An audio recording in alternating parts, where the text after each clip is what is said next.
One glimpse of good news that we have gotten about the economy recently is an uptick in auto sales. And certainly the fine folks up in Detroit and elsewhere that make cars like it. But if you're in the market for a new car, what do? Do you buy a brand new car?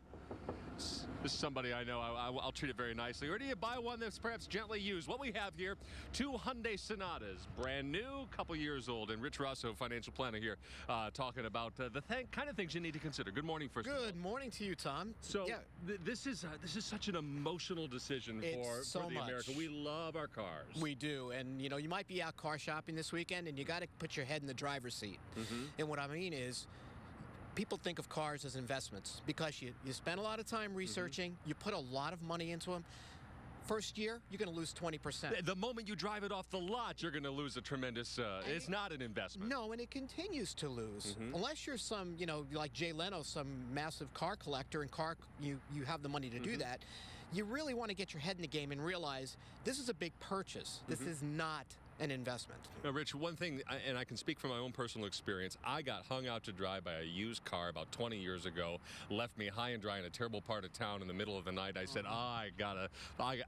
and you know, I'll admit, I keep buying new cars because I'm afraid of the used car experience. It's a vastly different time now, isn't it? Oh, times have changed. You can, you know, and again, when I say used, I don't mean go out and buy a 1978 Dodge Dart. You know, go out there, look at a car that's a year old. I did that with a Nissan Maxima 2009, 18,000 miles.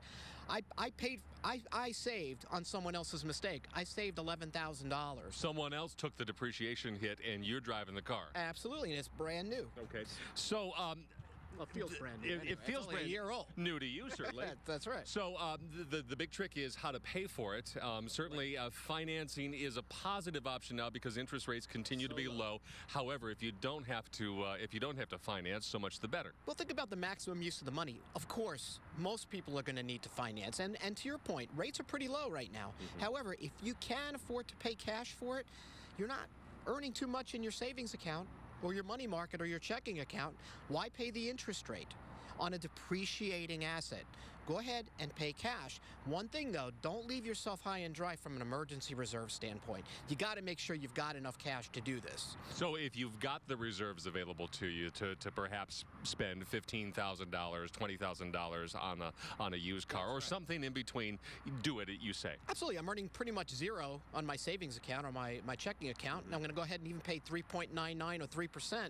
Why not save that, and especially knowing that my car is going to continue to depreciate? Let me ask you about the whole lease issue. Very, very popular at one point, and then the manufacturers dialed back on it severely. They're starting to come back out again. What are your thoughts? Well, you know, it's a personal decision. Part of that, you said it earlier, is emotional. People every 2 or 3 years love to drive a new car.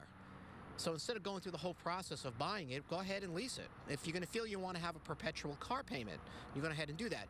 Financially, it's probably better for you to continue to buy, and then you'll go through a period where you pay the car off, and you won't have a payment. You can redirect that money back into savings, bolster your retirement account, do something better with the money, because again, if it was an investment, different. It's an asset that'll continue to drop in value.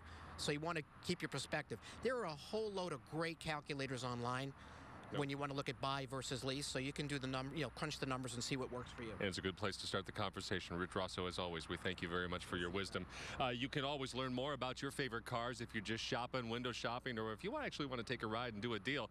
You can win prizes while you look for cars, the photos, the videos, where, of course, it is our website, myfoxhouston.com. Go to the privileges section of the homepage and look for the autos. You will do it there. So we have cars out here.